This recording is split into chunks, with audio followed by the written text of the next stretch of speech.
Good morning, everyone. So we'll begin today with the chant. If you know the chant, please chant along. Om Asato Ma Satgamaya Tamaso Ma Jyotirgamaya Mrityorma Amritam Gamaya Avir Maeti Rudrayate Dakshinam Mukham Tenamam Pahinityam Tenamam Pahinityam Om Shanti Shanti Shanti. Lead us from the unreal to the real. Lead us from darkness to light. Lead us from death to immortality. O Lord, guide us through and through, and ever protect us with thy loving presence.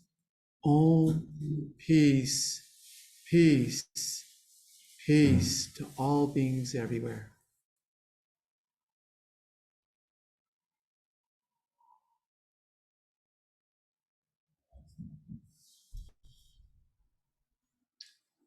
Welcome, everyone. Today, we're going to hear a talk about Sri Ramakrishna by our beloved Swami Sarvadevananda. I see some new faces, so just to quickly introduce, Swami Sarvadevananda is the head of our Vedanta Society of Southern California. We have many centers in Southern California and other places. And he's a very busy Swami, one of those active Swamis. Just last week, did anybody have a chance to go see the multiple Swamis we had from the United States in Trabuco or Hollywood? Anybody go to, by show of hands? Okay. Yeah, we had a sort of a Swami Chaitananji, Swami Tattvamai, Swamis from different parts, and they get, and Pravajikas. We had recently had one sannyasini in Hollywood, Jagadatri, who's become a Pravajika, means she's taken her final vows. And her name is now Pravajika Matri Prana. Pravajika is what we use for women, Swamis is what you use for men. Pravajika means wanderer. She's Matri Prana, the mother. Did you say, Marge? The mother of all prana? Whose heart is of the Divine Mother. So we had the ceremony. So in other words, Swami was in charge of all that. Swami travels all over, and today Swami is here. We're fortunate he's here today. He's only 83, 82. The body's only around 83, but it's getting tired. So I suggest we take advantage when he's able to come here. So today's program will be, we'll have a talk, and afterwards we have a potluck for everybody's invited, and we'll enjoy some Q&A during the potluck. Swami Sarvadevananda.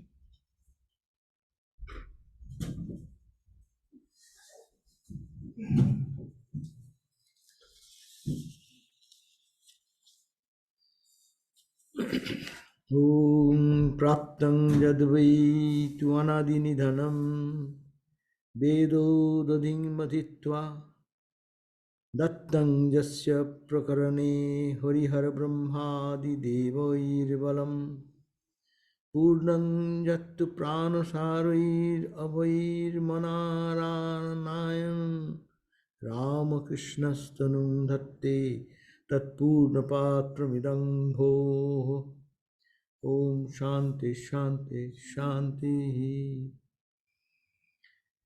That nectar which has been obtained by churning the infinite ocean of the Vedas, into which Brahma, Vishnu and Shiva and the other gods have poured their strength. That nectar which is charged with the life essence of the avatars, God incarnate on earth. Sri Ramakrishna holds that nectar in his person, in its fullest measure, and we invite the whole world to participate in drinking that nectar. Om Shanti, Shanti, Shanti. So this is Swami Vivekananda talking about Sri Ramakrishna. Our topic today, Ramakrishna's unique Sri Ramakrishna. Sri Ramakrishna is unique, very special.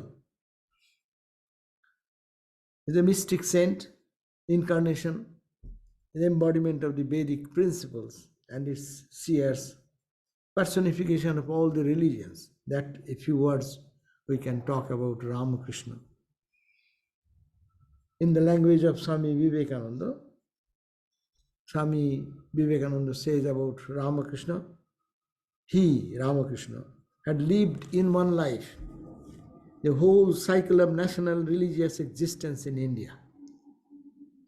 Ramakrishna Paramahamsa is the latest and the most perfect, the concentrated embodiment of knowledge, love, renunciation, Catholicity, and the desire to serve mankind.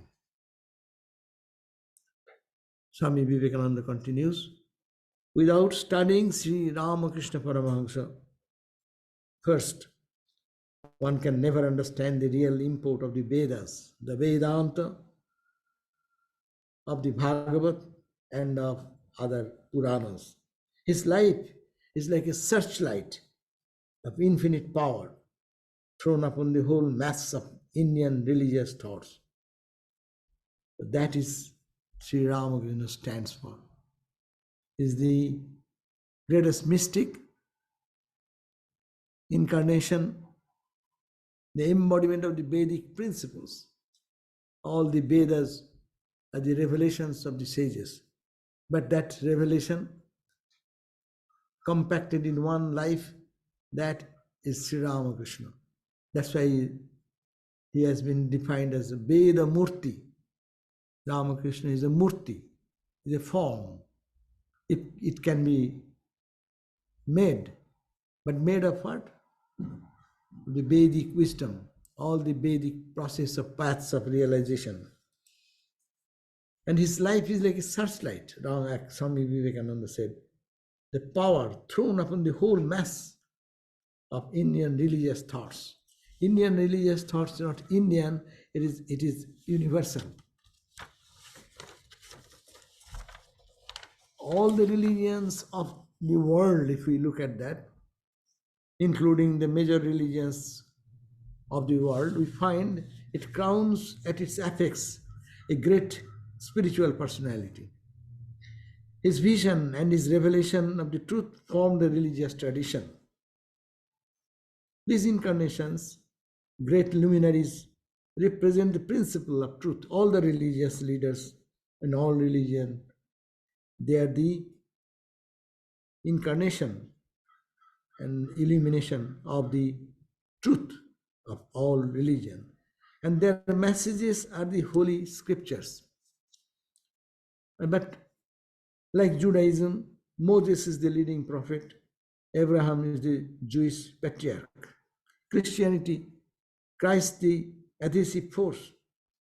Taoism, based on Lao Tzu's teachings, 600 BC, teachings, philosophy and religion in the book Tao Te Ching. Buddhism, Buddha as the crowning personality, the enlightened one, and later came the Buddhistic religious tradition. Confucianism, based on the teachings of Confucius, Chinese saint, 551 to 479 BC. Worship Confucius started in 1st century, and Neo-Confucianism started in 960 AD. We find Zoroastrianism, prophet Zarathustra, Avesta is the sacred text. Islam, 622 AD, with the Muhammad revelation in the Quran. So we find there is in every world religion, there is some extraordinary personality who manifested the highest truth in their life and left some message that created a book. And that book is called their original religious spiritual teachings. And these are wonderful in the history of human civilization, growth and development of human civilization. But it is also true, these religions have consoled millions of souls through the ages, but also created confusion and conflict, establishing why? Supremacy of the one over the other. Person being the focus, personality becoming the focus, and the principle forgotten. That's the problem. And because each religion is preaching for the time and the circumstances, their lessons are little different apparently as the time moves on. But the principle being forgotten, because person is the top, Christ, Christianity, and holding on to the personality, forgetting what he taught, what he lived. Then came the confusion with other religion, and which is superior. Of course, my religion is the superior religion. But here is the unique Ramakrishna, who stand as a consummation of all the spiritual ideals, not saying this is lower, higher, each the path to the realization of the highest. The uniqueness of Sri Ramakrishna is here, that it is absolutely non-conflicting and non-dogmatic, non-sectarian, though the principles of all religion is inside. As in the Vedic wisdom also, it is the principle. That's why the Vedic crowning glory of the Vedas are that you do not know who the sages. They are so great. They rose themselves above all names and forms, that their lessons remain, but the personality is merged into the infinite. They don't care for their name. We write a small book, we write first my name, and how it can be printed and how in the copyright and all these things. What the copyright of the Upanishads? Who is talking about that? And what they care for? That is the glory of the Vedic wisdom. And that is personified in Sri Ramakrishna. All the religions have been tested and verified, and its truth have been realized and preached and promoted, and putting equal emphasis on all the paths of the journey. So the Vedanta, we find that eternal truth expressed in its depth and profundity. That's why Vedanta, or the Vedic wisdom, stands above other conflicting religion. That's why it is said Vedanta is the solution of the whole conflict of the world. In whatever level we go, many mine superior to you. Of course, me means always superior. And that superiority, in the name of religion, in the name of their custom, behavior, attitude, should be all followed by that. Then you are religious, otherwise you are a heathen. So the question is very important, that the Vedanta is the only place where we find the eternal truth expressed in the depth and profundity. There is no single person. The Vedas, if you say that every text will have some person who spoke, but who spoke all these Vedas? 4 Vedas with so much of wisdom and depth. Who has created? No person. As if nameless experiences. So there is no single person. The Vedas are the revelations in the mind of the ancient sages. They effaced their names and places of birth, their time of their existence, because all these are secondary. Secondary, name, who experienced it, rather than what is the content of experience. Principle becomes primary. So, what is the uniqueness of this glory of this ancient wisdom of the Vedas? It includes all the levels of thoughts, concepts about God. God with form or not form, with quality or not quality. All levels of thoughts of concepts of God. In the Vedas you can find all levels. from the level of dualism to the qualified non-dualism to the absolutism to the non-creation. The world is not created. So it has a wide range of perception and experiences. So that is it includes, they are not saying it is bad. Grade 1 is not contradictory to grade 5. Grade 1 is not contradictory to PhD, because it's a stepping stone. Without that, one have not climbed to the grade of PhD, no? So there's nothing to conflict. And the world is created with people of different taste and temperament and capability. Ramakrishna said, the mother prepares the fish item, and the fish item, sometimes one child likes soup, another like maybe hot chili with chili, another cannot tolerate chili. So mother prepares. The whole creation is for all. It is not specifically for one person like you and me, because I like this philosophy and that is the only philosophy. It is good for you or maybe for other, but there should be universal religion. So the Vedas, uniqueness of Vedas, and you find in Ramakrishna's life this wonderful blending, and starting from crying to the Divine Mother Kali, Ma, Ma, Ma, Ma. It's just like an ordinary sadhaka can do. I do not know, I didn't go to school, I didn't read much philosophy, but I believe that, Ma, yeah, you are there, no? See, so Swamiji was walking, and then someone is reading the Bhagavat, and he found that, or Gita, and an illiterate person is sitting at the feet and profusely in the tears. Then Swamiji came back and asked, but do you understand what is going on here in this reading?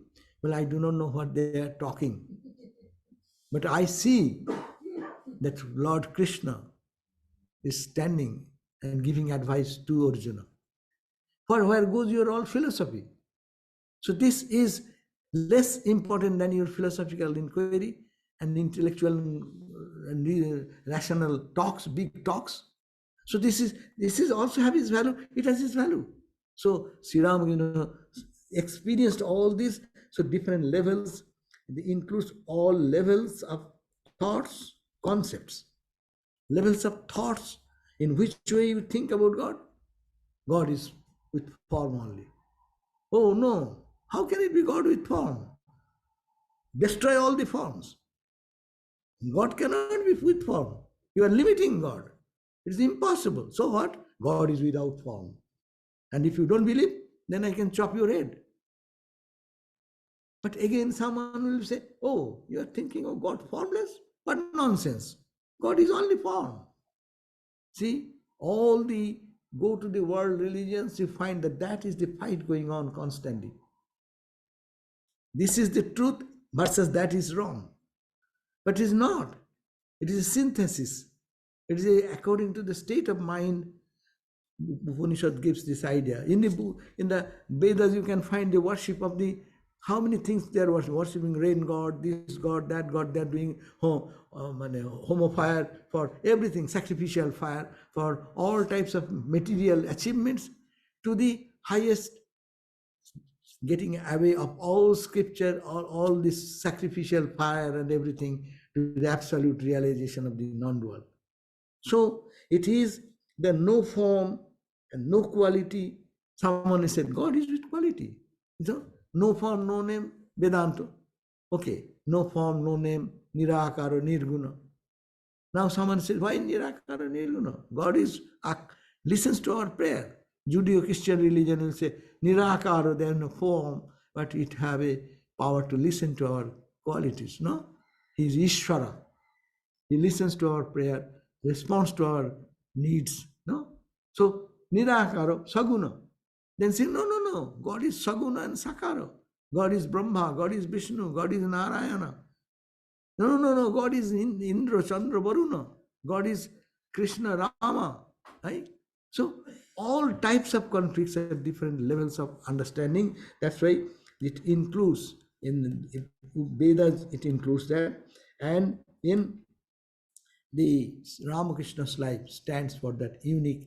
We do not know, these are all ideas, but these ideas have been manifested in the life of a person in Sri Ramakrishna. That's why Swami Vivekananda says that to the Ramakrishna's life is a searchlight, no? And that through his searching, that that that light will make us able to understand all the religious secrets, all the levels of realization. You see at the bright sun from the ground earth, you see it's so small, so distinct. I am there, earth is there, sun is there, all dualities are there. You move towards the sun, then you see it's a different picture, and then you feel very close, the same element of the sun element is in your body, and then you go close and close and close, you merge into the sun. Then who are you and who will measure what is to be measured? So these are the different levels of realization. These are the modes of faculties to practice the principle. Sri Ramakrishna recognized dualism, God calling upon Mother, talking about the absolute non-dualism and qualified non-dualism. Now, third point, all the modes and faculties to practice the principle, all the modes and faculties of practice, bhakti path, jnana path, yoga path, and in the yoga, how many, say, tantra path. Ramakrishna practiced tantra path, 64 ways of tantra. Even to name them, we'll have to memorize for days. What are those names of 64 ways of? And he practiced each one and become successful in that. And said, these are also path. But in this says, better is the idea of mother and son, this child and mother. That's the most pure form of relationship. And Ramakrishna liked that form. Anyhow, so for the public, but all the modes and faculties of practices, modes of practices are different. Tantra practices one way, Bhakti, normal Bhakti Yoga practice another way, Hare Krishna practice another way. You go to the Kali temple, they practice another way. You go to the Vishnu temple, there are mantras and chanting, and these are all different. But these are all different ways of reaching the truth. That's why the modes and faculties. And Sri Ramakrishna did every practice, every in their genuine path. When he was practicing Islam, he removed everything from his room. All the pictures and photos of gods and goddesses, which is normal, and that has been removed. And he didn't go to the Kali temple all those days. Totally absorbed, following the ritual and steps which is to be followed rigorously, totally dedicated for that purpose. And he said, yes, he got the vision of Muhammad and saw that body, luminous body, and merged into his body. So, Christ, and he was totally, that time he could not take the Murti Puja or all these things. So we find that all the modes and the faculties to practice the principle, that is in the Vedas, has been manifested in him. These varied paths, devotion, knowledge, contemplation, and all these things he practiced in his life to ultimately prove that what Upanishad says, as the different streams having their sources in different places, all mingle their waters in the sea. So, O Lord, the different paths which men take through different tendencies, various thoughts they appear, crooked or straight, all lead to thee. What Swami Vivekananda quoted in the World Parliament of Religions. This ancient wisdom of the Vedas is the divine heritage of entire humanity. It originated in a location we call India, thousands of years ago, but it is the heritage of the whole world, and it's the birthright for all of us. The Vedic wisdom carried the voice of harmony, the peace, illumination against the partisan or eclectic standpoint.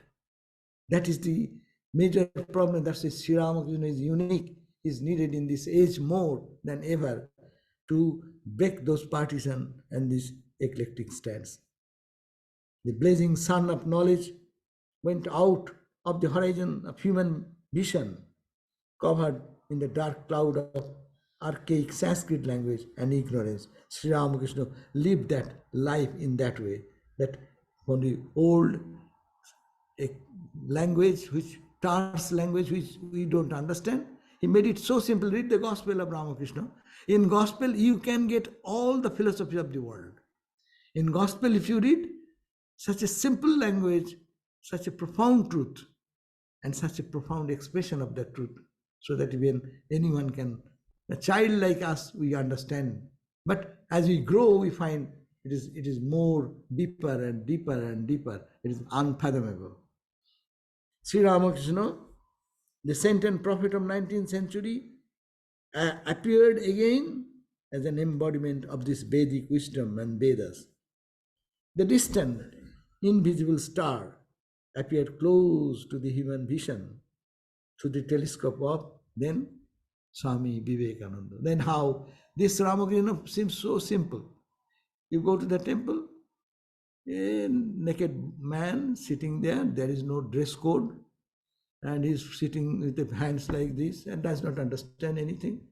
But you cannot understand that power and the spirit of it unless you see through the telescope of Swami Vivekananda. Distant star, we take help of a telescope, and then we understand its glory. To understand Sri Ramakrishna, you need to see through the eye of Swami Vivekananda. So here, this what Swami says is the embodiment of all religions, harmonizer of all philosophies, harmonizer of all paths of spiritual discipline, synthesizer of the personal, impersonal, and absolute, and various forms of God, harmonizer of the types of superconsciousness, types of superconsciousness. Only in the plane of higher and higher and higher level, it's all the 7 planes when Ramakrishna is describing how the mind moves from one to the other and to the other. It is unprecedented. In the Upanishads, we find some expressions, but it is much more. Sri Ramakrishna has exceeded that. Types of superconsciousness, sects and denominations with different chosen ideal, he has tried to harmonize. Different stages of life also in Ramakrishna's life. It is not, he is not a standard for the monks only. He is for the householders. He was a brahmachari, garastha, he married, showing an ideal how marriage can be made spiritual and how marriage can be liberating from all shackles of bondage. Never ever we find that all the spiritual leaders, they have escaped that. Shankara didn't go into the path of marriage, okay? Krishna, he did, but he lived like a king, but detached. The Buddha had to leave his wife and family and everything and become a mendicant Swami, and then he became Buddha. No? So, but Sri Ramakrishna kept Holy Mother with him, and Holy Mother keeping with him in the same bed, staying there, and Ma is whole night worried about what will happen now. Ramakrishna going to this mood to ecstasy, and the breath stops. He's almost dead. At the midnight, where she will go to call? This is the husband-wife staying in together. And his husband is in samadhi and no breath. And thinking what, sometimes he ran to Hriday. Hey, Hriday, come. At the midnight, see, he's almost gone. And he comes, and Hriday knew because he was staying with him for a long time, whispers some mantra in the ear, and he comes down from samadhi. So living householder life, so ideal life he lived for the brahmacharya life, before marriage life, married life, vanaprastha life, almost. Later on when is staying in Dakshineshwar, is only day and night with the devotees. Ma has no chance to see even. It is like a recluse life, no? And preparing some food, one time to go and give that food plate. That time also sometimes someone takes away. So that is but Ramakrishna, Holy Mother is to say, the full bliss, the cup of full bloom, bliss is in my heart all the time. And I cannot describe the love of Ramakrishna. He never hit me with even a flower. So see the household life, ideal household. He lived that life. It is not talking, but lived that life. We find that he is leading the sannyas life, of course. Topmost ideal of sannyas is what? Ramakrishna. The Holy Mother said, what is the uniqueness of Ramakrishna? So some, naturally, as we discussed before, harmony of world religion, leading these experiences, that is the uniqueness of Ramakrishna. Then what he said? Holy Mother said, no, no, no. Ramakrishna's uniqueness is his renunciation. The world has never seen such renunciation. Touching a coin will make his body move around, no? It has become severe pain will be felt in the body because it is a lust, it is a greed. He cannot touch that. That's the greatest example the world has ever seen in that such a manifestation is unique. And that is the Upanishad teaches that renunciation, tyaga noiko amritattva shuhu. Only by renunciation one attains to that amritattva, immortality. And Sri Ramakrishna stands there in his divine glory. So he is in every stage, his life of a student, brahmacharya, garhastha, married life. Married life, he is selecting his wife. Now, all are searching for here and there. Then Ramakrishna said, why are you searching here and there? Go to that house. She has been tied already in a divine tie. Go and find out. So that is the uniqueness of Sri Ramakrishna.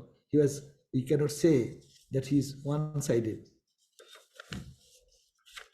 Sri Ramakrishna did not come to create another sect in the midst of already existing fighting sects, but he has come to harmonize. Sri Ramakrishna's religion is the religion of Vedanta, the holistic truth of one undivided reality beyond time, space, causation. That is the principle of Ramakrishna. That's why in anything happening, and you see, Sri Ramakrishna going to ecstasy. Ecstasy means touching the base of our foundation, that is Satchidananda Brahman. So that undivided reality is the holistic truth of an undivided reality, which is beyond time, space, and causation. God is there, immanent, God transcendent. He lives in God immanent and in God transcendent. Looking at everything, mother, mother, mother. This is a different terminology. Sometimes it's Rama, Rama, Rama. It's a worthless word. Mother, Rama, Krishna. We make a distinction. But in the eyes of Sri Ramakrishna, whenever he is looking, he's seeing the divine everywhere. So therefore, that he is unique in transcendental and in immanent aspect of seeing. That much Sri Ramakrishna said. Is God there when you close your eyes only? You are in samadhi. That is time the only God is there. Not when you open your eyes. Chok bujlei tini achen, chok khullei tini nahi. Is that God is there only when you are in closing your eyes in meditation and trying to feel something inside? That we don't get even if we close our eyes, we find void. No, I do not know how many of you see that presence of the divine here. But at least we try to see that. But when open eyes, oh my God, this is devil, this is bad, this is good, this is wrong, this is right. Always seeing this thing. Where is God? Where is the immanent God? Immanent God has run away from our vision. He never comes in front of us out of shyness. So the question is, Ramakrishna lived in that consciousness with eyes open and eyes closed. The same conscious entity in there. His religion is not only seeing God beyond, but God in every one. Shiva Jnani Jiva Seva. It's a new formula given. It's become a coin for the modern age. Shiva Jnani Jiva Seva. You serve Jiva, individual, wherever is there, as Lord Shiva himself. Intensity of spiritual struggle in Ramakrishna's life is unique. Intensity. The sun is setting every day. How we spend our day at the end of the day? I'm tired now, come back home and I'm happy with a cup of tea or do something else. And what Ramakrishna is doing? He did all the worship, puja, etc. And the day when he sees the sun is setting on the western horizon, he became restless. He feels a pain in the chest. And another day, mother, another day is gone uselessly. You have not come into my life. I had not vision and I have not seen you anymore. That intensity of that spiritual struggle, that is unique in Ramakrishna. Earnest craving for God realization. Nothing can satisfy him. Whole day go, whole night he's in the Panchavati. What is that Panchavati? It's a mosquito infested place. How he could sit over there, I do not know. Even if you go now, so much cleaning, there you cannot sit there. But Ramakrishna, at the end of the whole day's puja and everything, when everyone is gone, he used to enter into the forest and would sit there for intense spiritual practice. Whole night passes and goes on. We never find this type of, I do not know, it may have happened in the life of great incarnations and sages, but we don't find such vivid description of everyday life incident like Sri Ramakrishna. Realization, not talk. He was never satisfied with talking, reading, stuck, reading only. He used to say, the Pandits are like vultures. They soar very high, but mind remains in the pit where there is a old dead body sitting here and there. No? That means mind does not soar high up. The body soars high up, or intellectual level, that is, but not for realization. He emphasized realization, God realization. And realization is the only goal of life. Not myth. This truth, what we experience, it is not myth. All these mentions in the Upanishads and their experiences in the Tantras and Puranas, they are not myths. For Ramakrishna, it was a vivid example. As I see you, God. That's why Noren, when we remember that conversation, when Noren went and challenged him, have you seen God? What he said? God can be seen. More tangibly than I see you with these eyes. I am seeing you, this is tangible vision. God vision is more tangible than this. So these are the uniqueness where all challenges has been faced by Sri Ramakrishna by his own experience. And his experience transcends even the experiences expressed in the Upanishads. In certain areas when he is talking about the experience, as I give you one example, experience. In the Upanishad, there is a verse, Dua Suparna Sajuja Samanam Vrikshangs. There in the two birds sitting in the two branches, no? One is the lower bird, another is the upper bird. The lower bird, sadhu, means sweet and sour, eating something sweet. I'm happy. The bird is jumping. Sour, like as we do, as we are, little sweet, little sour, and we are dying in desperateness and in high up in with little fun and joy, no? And the lower bird doing like that, and when it becomes sour, we are happy when happy days come. When sour, then say, oh, why this? And look at the upper bird, it's calm and serene, no? So he said, wow, that's a good thing. So we should call upon God. We should look upon the higher ideal. And now jump, hopping. The lower bird hops up. That is the description in the Upanishad. One hopping, another hopping, and ultimately merges into the upper bird. That is the description. But Sri Ramakrishna's description is more vivid. He said that as the lower bird, going up and up and up, and it comes very close, when the upper bird opens his mouth and the lower bird enters into it.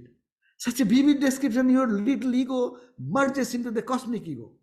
Then you are gone. What is there on the cosmic ego? The big I remains, the bird in the upper branch. That means only reality that remains, and you are gone. Isn't it a grand expression of the subtle description which this Upanishads have given? Ramakrishna adds to that. There are some such tidbit examples here and there. If you read that Upanishads in that way, you can find.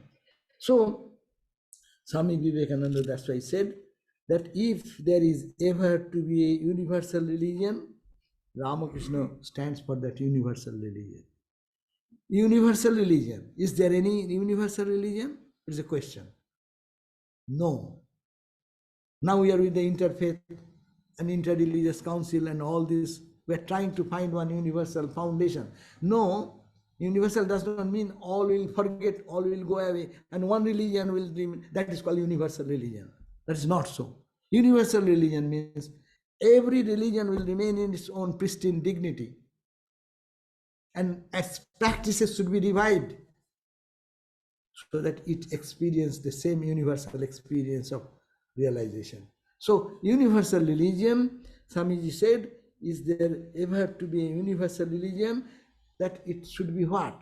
Swami Vivekananda has given 6 characteristics in the light of Ramakrishna's life. What are the 6 characteristics? Swamiji said, it must be one which have no location in place or time. My religion in Calcutta, Dakshineshwar, or in Tiruvannamalai, or in Himalayas, or in Jerusalem, or in this, no specific location. Universal religion should be universal everywhere. There should be freedom to realize the truth, which will be infinite like God. That universal religion should be so broad, so that it will be infinite, like as God is infinite. So universal religion will have the philosophy of uniqueness. It will preach that infinite ideas of God, which in its, what is that? Which in its Catholicity will embrace in its infinite arms and find a place for every human being, from the lowest groveling savage, not from the boots, to the highest man, towering by the virtues of his head and heart, almost above humanity, making society stand in awe of them and doubt in his human nature. So, in one word, he has said that it will preach such religion, that what will preach? The Catholicity, this broadness, the simplicity, the love, affection, which will embrace in its infinite arms. Its hand is so big, it will embrace anything comes in the name of religion, any path, new path. And when Sri Ramakrishna was in Dakshineshwar, Swami Vivekananda, young Naren, he came and he started criticizing some of the left-handed sadhanas going on. So it's not good. So he was criticizing in front of Ramakrishna. And Ramakrishna didn't say anything. Catholicity. And then after a long talk, when Naren got exhausted, then Ramakrishna said, but my child, that is also a path. What an embracing a Catholic idea, embracing an infinite arm to embrace everything. That is also needed for that type of people. They don't come to your Vedanta understanding. But they will go through that negative path, through that path of dirtiness and this and that. In early days, in Indian houses, there were not, the toilet system was not good. So they had something back side, front side. Front side is gentle and design and beautiful, no? But you can enter into the door, the front door. But if someone like a thief and other people, they come into the back door, the dirty road. They want to enter and get something. So that purpose can be done to the front door or back door. So that is the point. See the Catholicity of Sri Ramakrishna. He said, that is also a path, my child. You should not criticize. Then maybe not for you, but those type of people who live in that mental state, that is their path for gradual development. So that's why it says, that same Vivekananda now writing the beauty of Sri Ramakrishna, the Catholicity will embrace in its infinite arms and find a place for every human being. Mind it, every human being. Who are the human being? From the lowest groveling savage, tribal religion, or you may say, hey, they're savage religion. Not far from the brute in their practices, their brutal practices, human sacrifice, these, that. Huh? That from there to the highest man, the towering by the virtues of his head and heart. There's so much love, so much rational understanding to that person who has excelled all the limitations. From lowest groveling brute to the highest intellectual and noble-hearted soul. And they are so high, they're almost above humanity. They're not human, they're God themselves, were as it were, making society stand in awe of that gentleman and doubt his human nature. So all should be under the cover of the warm embrace of them, which will have no place. This universal religion will have no place for persecution or intolerance in its polity, which will recognize divinity in every man and woman, and whose whole scope, whose whole force will be centered in aiding, helping the humanity to realize its own true divine nature. So that is the definition, and Ramakrishna stands for all this unique quality. That's why we sometimes give, when in initiation time we talk about Ramakrishna, take it as the ideal, chosen ideal. People may think, Hare, we are so many years, we have our Ganesha is there, Rama is there, Krishna is there. Why Ramakrishna you are introducing? These are all expressions of truth. But in Ramakrishna's life, that is the uniqueness, that holistic appearance of connecting every path, every thought, every ideal to that glory of the divine. So that is the point you have to understand, that he represents the entire gamut of all human spiritual experiences, and in him Catholicity embracing everything in the horizon. Therefore, his life stands for world religion. Swami Vivekananda continues, what I want to propagate. That's why it is Ramakrishna, what he said, what his life is, Vivekananda is expressing that idea. What I means the Vivekananda, who is representing Ramakrishna. He said, I want to propagate a religion that will be equally acceptable to the minds. It must be equally philosophical, intellectual, rational. Second, it must be equally emotional, bhakti, devotion. Equally mystical, it should be experiential. Equally conducive to action, it should be applied in the practical Vedanta. You talk about Vedanta, and your life you do just opposite. Not that type of religion. It is practicable and we can apply in our life. If a professor from the college come, scientific men and physicists, they will quote reason. Let them have it as much as they want. That is the universal religion. Similarly, if a mystic comes, we must welcome him, be ready to give him the science of mental analysis and practically demonstrated it before him. And then if emotional people come, we must sit, laugh and weep with them in the name of the Lord. We must drink the cup of love and become mad. If the energetic worker comes, we must work with him all energy that are in him, that they have. And this combination will be the ideal of the nearest approach of universal religion. So this is the universal religion. And these are all good ideas. Can I find one example? Now go to Ramakrishna. You find that everything, what Western scientists like Mahendra, Dr. Sarkar, coming day and night, arguing and reasoning and this. Vedanta, top Vedanta sannyasi, Totapuri comes, and all the non-dual spiritual leaders come. All the mystics come from different traditions. All are seeing in him an ideal standing there. So this is the universal religion, and we want to have a universal religion. To want the uniqueness of Sri Ramakrishna is the harmonizing of all these ideals in one life.